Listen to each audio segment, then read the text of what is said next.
할렐루야. 우리가 오늘 로리디아 여전도에서 나의 힘이 되신 여호와를 찬양했는데, 우리가 하나님을 사랑합니다 또는 하나님 감사합니다 라는 고백들을 많이 합니다. 근데 그러한 고백들은 하나님이 기쁘게 받으시는 고백이죠. 영광 받으시는 고백입니다.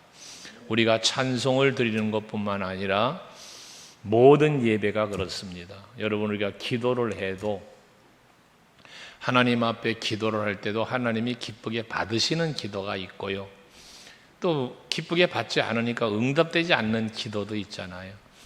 이 제사, 구약의 제사도 마찬가지잖아요. 아벨의 제사와 가인의 제사를 놓고 보아도 사울 왕의 제사 하나님이 기뻐하지 않았던 것처럼 하나님이 기뻐하심이 있고 그렇지 않음이 있다는 거예요.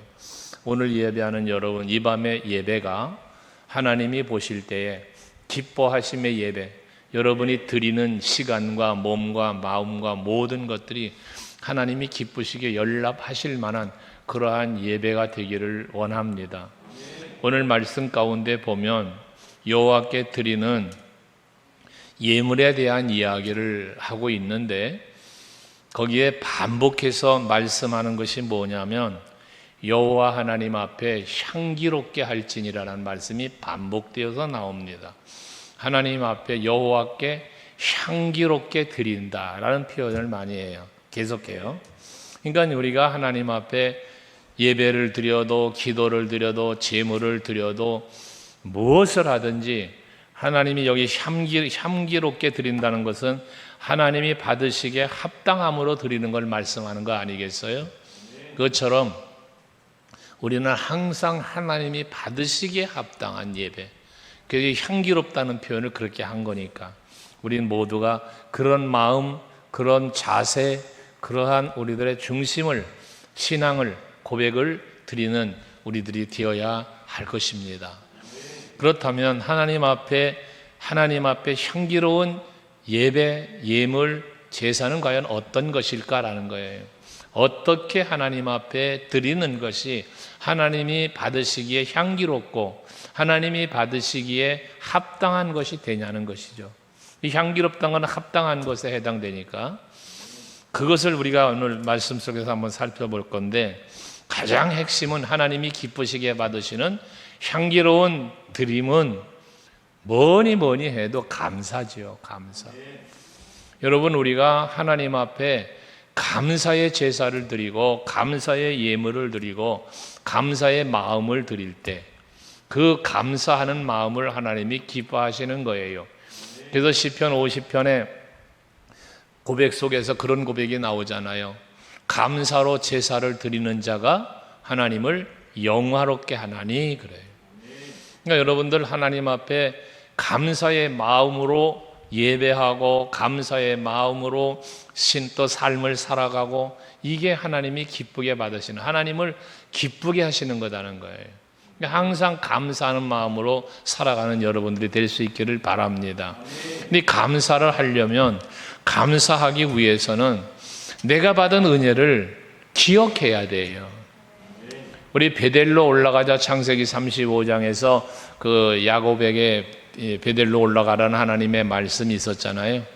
근데 베델로 올라가기 위해서 베델로 올라가지 못한 야곱은 왜 베델로 안 올라가고 세겜 땅에 삽니까? 이유가 무엇입니까? 하나님께서 자기에게 베풀어진 은혜를 잊어버리는 거예요. 하나님 앞에 약속했던 것도 잊어버리는 거예요. 그러니까 그 잊어버린 것 때문에 하나님께 감사하지 못하고 베델의 제단을 쌓지를 못했던 거란 말이에요. 그러니까 하나님께서 그러한 야곱에게 오셔서 하시는 말씀이 뭐예요? 너 옛날에 형의 낯을 피하여 도망가던 때에 너에게 나타나셔서 약속해 주셨던, 너를 만나 주셨던, 그래서 너 그 하나님이 베풀어 주셨던 그 은혜를 기억을 하라는 거예요. 여러분들이 항상 하나님 앞에 감사의 제단을 쌓고 감사하는 마음으로 하나님 앞에서 살아가려면 내가 받은 은혜를 헤아릴 줄 알아야 된다는 거예요.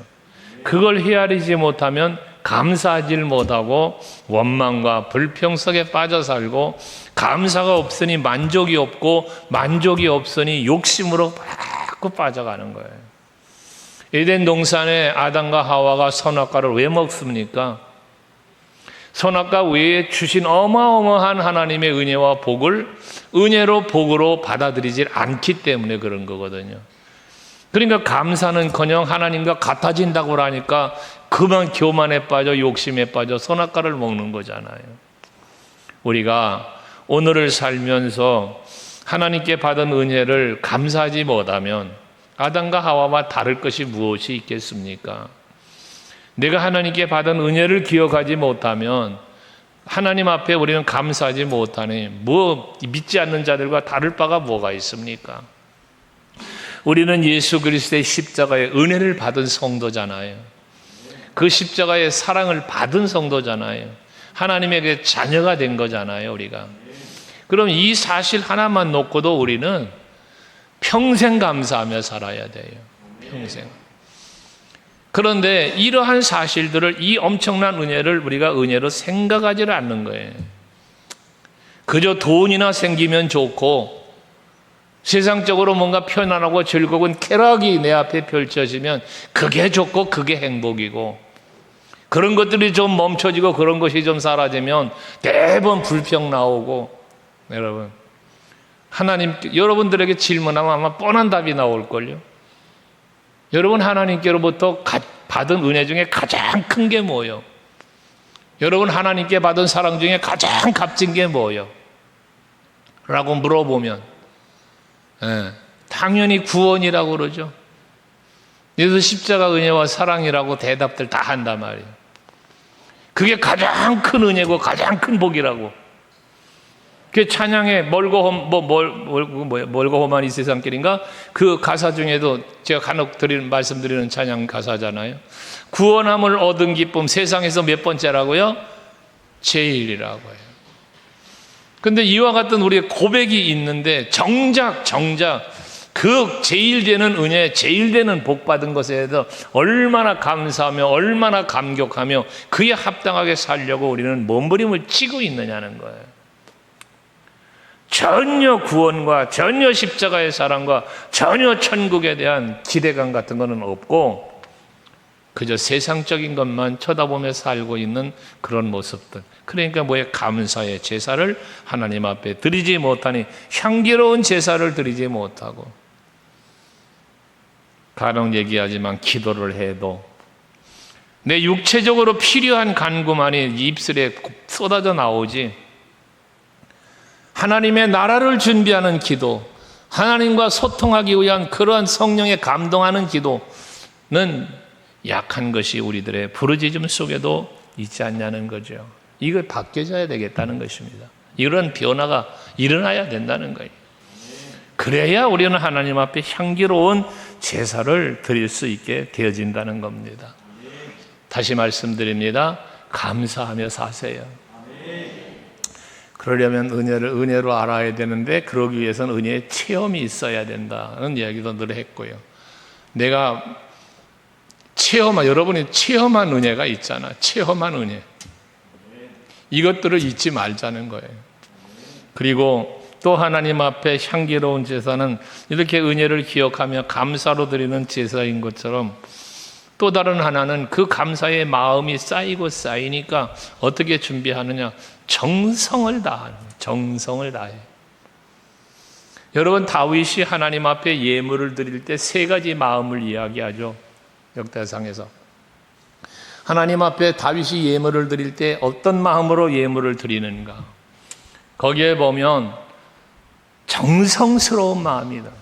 정성스러운 마음, 정직한 마음, 이게 다윗의 마음이에요. 그리고 최선을 다하는 거예요. 열정적인 열심을 다하는 그런 마음. 이러한 마음으로 하나님 앞에 드리니 하나님이 그것을 기쁘게 받으시는 거다 말이죠. 여러분, 하나님 앞에 제가 이 예물 드리는 것도 말했잖아요. 그냥 헐레벌떡 와가지고 앞에 있는 봉투에다가 지갑에 있는 돈 아무거나 꺼내서 담는 게 아니라 정성스러움이라는 것은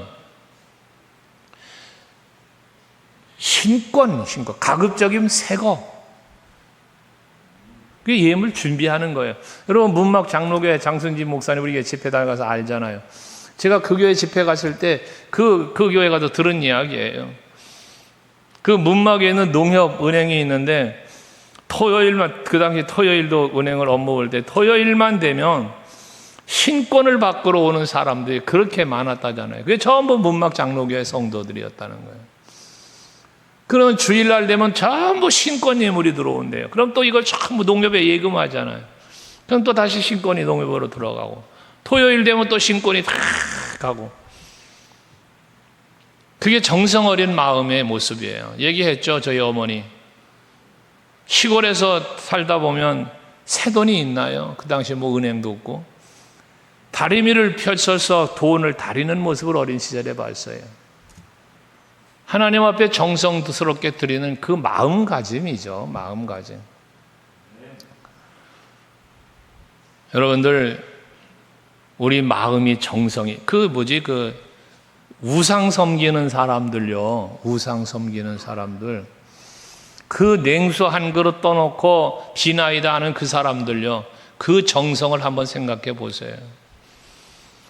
생명도 없고 아무런 자기를 도와줄 능력도 없는 돌덩어리 앞에 가서, 고목나무 앞에 가서 그 비나이다 하는 그 사람들의 그 정성. 우리가 살아계신 하나님 앞에 나 위하여 생명까지도 버리신 그 예수의 이름으로 우리가 예배하고 제사하는데 정성스러운 마음이 없다. 제가 늘 말씀드리지만 몸가짐, 마음가짐, 여러분, 이런 모든 것들이 다 정성에 해당되는 거예요. 그냥 일터에서 일하다가 되는 대로 스리퍼 끌고 찍찍 끌고 작업복 입고, 여러분, 그게 아니라 하나님 앞에 예배를 드리러 오기 위해서는 여러분 마음가짐도 몸가짐도 정성스럽게 준비하는 거예요. 정성스럽게. 제가 개척할 때에 그 교회에 전에 목회하던 그 목사님이 무당을 전도했다잖아요. 무당을 전도했는데 이 무당이 전도한 후에 새벽마다 예배를 나오는데 한복을 차려입고 그러고 매일 나오더래요. 한복을 차려입고. 그러면 그 양반하고 나중에 이제 이야기를 하다 보니 그러더라잖아요. 생명력도 없는 우상단지 앞에 내가 비나이다 할 때도 목욕 재개하고 단정하게 옷을 입고 한복을 입고 그렇게 빌었는데 하나님은 살아계신 분이라면서요. 진정으로 나를 도와줄 수 있는 분이라면서요. 근데 그런 하나님 앞에 내가 나아가며 어떻게 아무렇게나 갈 수 있습니까? 그래서 새벽 예배 나올 때마다 일찍 일어나서 목욕하고 한복 차려입고 그러고 교회를 나왔다는 이야기가 있어요. 그 이야기를 제가 들었어요. 그러니까 우리가 우상을 섬기는 사람만큼도 정성스럽지 못한 마음으로 우리가 하나님 앞에 예배하고 경배한다면 이것은 옳지 않잖아요. 우리가 하나님 앞에 향기롭고 합당한 예배 또 헌신을 드리려면 여러분들의 마음 자세뿐만 아니라 몸가짐도 모든 것이 다 정성스러운, 예물을 드려도 정성스럽게 준비하여 드릴 수 있는 여러분 모두 될 수 있기를 바랍니다. 또 하나는 정성대로, 정성것이라고 하는 이 정성에는 준비를 말하는 거라면, 또 하나는 정성과 비슷한 의미입니다만 최선을 다하는 우리가 제사를 드리는 우리들이 되어야 하겠다는 거예요. 그럼 이 최선 속에는 뭐가 들어있는가? 이 최선은 최고의 개념이 아니에요. 최고가 아니라 최선이라는 것은 그 하나님을 사랑하는 데 대하여서 예수께서 말씀하시고 신명기에서도 말씀하신 것처럼 너희는 마음을 다하고 뜻을 다하고 성품을 다하고 예수님은 목숨을 다하여 라는 말씀까지 내 여호와 하나님을 사랑하라 그러잖아요. 이 다하라는 말, 다하라, 이게 최선이에요. 옥합을 깨뜨린 여인을 두고 제자들은 비아냥거렸죠. 꾸짖었죠. 그걸 비싼 값에 팔면은 가난한 자들에게 나눠줄 수 있는데 예수님한테 그 옥합을 깨뜨려 들어부으니까 허비했다 하잖아. 허비했다. 근데 예수님은 뭐라 말합니까? 이 여인이 참 좋은 일 했다는 거예요. 그런데 거기서 이 300데나리온이라는데 이 옥합이 팔면 300데나리온이면 하루 일당이 당시에 1데나리온이라고 성경의 기록을 보면, 그러면 장정이 하루 동안 일한 품삯이 1데나리온이라고 한다면 1년 동안 벌어 모은 돈이 300데나리온 아니겠어요? 쓰지 않고 모은 게. 큰 가치죠. 그런데 그것은 결과적으로는 그건 뭘 말하냐면 그것은 최고를 말하는 게 아니에요. 그 여인의 최선을 다한 마음을 칭찬받는 거잖아요. 부자의 연보와 두렙돈 드린 과부의 연보를 놓고 예수님 말씀하신 것처럼 두렙돈은 부자가 많은 연보를 드린 거에 비교하면 아주 작은 것에 불과하지만 부자는 많은 것을 드렸어도 자기 재산의 일부분에 해당되는 거지만 이 가난한 과부에게 두렙돈은 생활비 전부라잖아요. 전부라는 얘기는 100%예요. 100%. 하나님은 여러분에게 늘 하는 말 아니에요? 최고를 원하시는 하나님이 아니라 최선을 원하시는 하나님이라고. 그래서 우리는 하나님 앞에 언제나 최선을 다하는 예배도 헌신도 모든 것이 내가 최선을 다하는 거예요. 여러분 앉아 계셔서 예배 드리는데 불편하죠? 힘드시죠? 그럼에도 불구하고 내가 정성, 마음, 몸을 최선을 다하여 하나님 앞에 예배하는 거예요. 그게 최선이라는 거잖아요. 우리는 항상 하나님 앞에 설 때에는 최고가 아니라 정확히 말하면 정성스러운 준비하는 과정부터 최선을 다하는 거예요. 최선을. 하나님이 받으시기에 기뻐하실 만한 최선을 다한다고 말해요. 되는 대로가 아니에요. 되는 대로가. 그러니까 여러분들 항상 우리가 하나님 앞에 예배하고 경배할 때는 마음가짐이 참 중요해요. 우리의 마음, 이 마음 속에서부터 최선을 다하고 이 마음 속에서부터 정성을 다하고 이 마음 속에서부터 감사가 나와야 이게 하나님이 기뻐 받으실 만한 예배도 헌신도 이루어진다는 거거든요. 근데 여기서부터 무너진다니까. 여기서부터 무너진다니까. 아이, 나는 오늘 예배 못 가. 내가 이미 못 가로 결정을 내버려. 원래는 얼마든지 올 수 있어요. 최선을 다하면. 근데 최선을 다 안 한다니까요. 그러니까 그냥 스스로가 결정을 내려. 아, 난 바쁘니까. 난 피곤하니까. 이 마음의 결정이에요. 나와서 예배를 드리면서도 마찬가지예요. 내가 하나님 앞에서 지금 예배를 드리는데 이 예배를 위해 내가 얼마나 최선을 다하는가. 어느 권사님은, 인천에 있는 어느 교회 권사님은 바늘을 갖고 다니신대. 바늘을. 졸려오면 바늘 갖고 복 찌르신대. 최선이죠, 여러분. 그러니까 우리가 하나님 앞에 제사하고 예배할 때 감사와 정성과 최선, 이 아름다운 모습으로 하나님 앞에 그 모습이 보여지는 거잖아. 하나님 앞에 그걸 기쁘게 받으신다. 그게 합당한 거라. 향기라는 표현을 했다고 말이에요. 또 한 가지 더 중요한 거는 오늘 말씀 가운데 보면은 계속해서 말씀 나오는 거잖아요. 네가 번제나 화제나 2절에 서원을 갚는 제사나 뭐 낙헌제나 정한절기라는 표현도 있고요.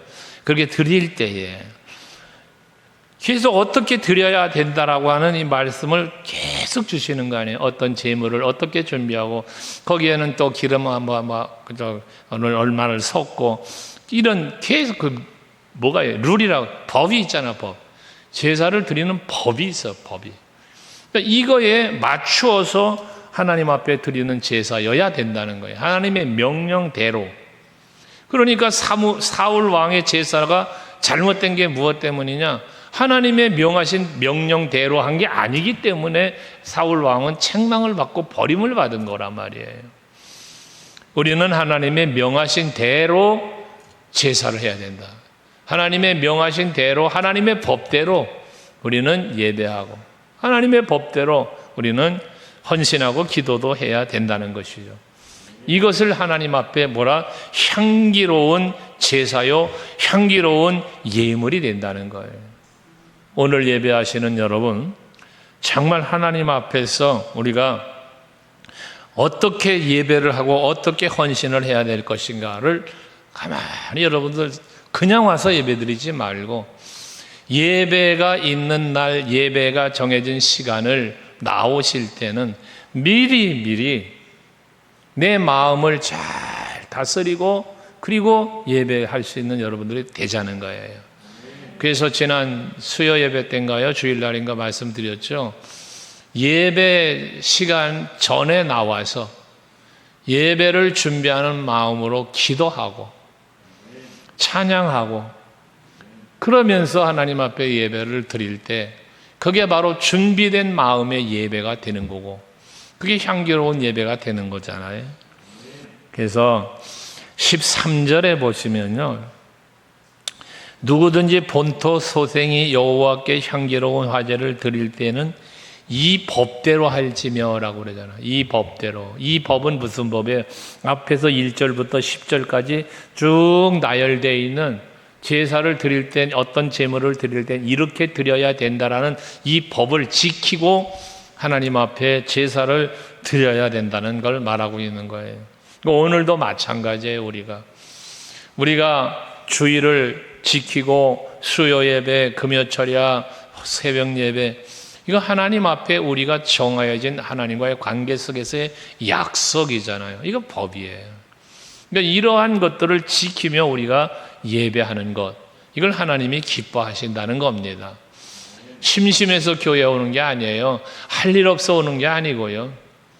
항상 우리는 하나님께 받은 은혜를 기억하고 그 사랑을 기억하면서 감사하기에 감사의 마음을 가득 담고 정성스럽게 최선을 다하여 준비하고 하나님이 요구하시는 법대로 예배할 때, 헌신할 때 그것이 곧 하나님 앞에 향기로운 예배, 헌신, 우리들의 제사가 되어진다는 사실 잊지 마시고, 오늘도 여러분들이 이제 또 이어서 기도하실 텐데, 기도하실 때에도 내 욕심을 위한 기도만이 아니라 하나님 앞에 정말 향기로운 삶을 살아갈 수 있는 내가 되려면 어찌해야 될 것인가, 여기에 대한 생각과 간구함이 있는 밤이 될 수 있기를 바랍니다. 그래서 우리의 간구가 육체에만 속하지 말고 세상 것에만 매이지 말고 하나님과의 관계와 하나님의 나라를 바라보며 준비할 수 있는 이러한 부분들을 여러분들이 한번 깊이 생각하시면서 성령의 도우심의 은혜를 힘입고 기도하는 이 밤이 되시기를 원하고, 그 기도에 반드시 응답이 있는 이 밤이 될 수 있기를 바랍니다. 할렐루야.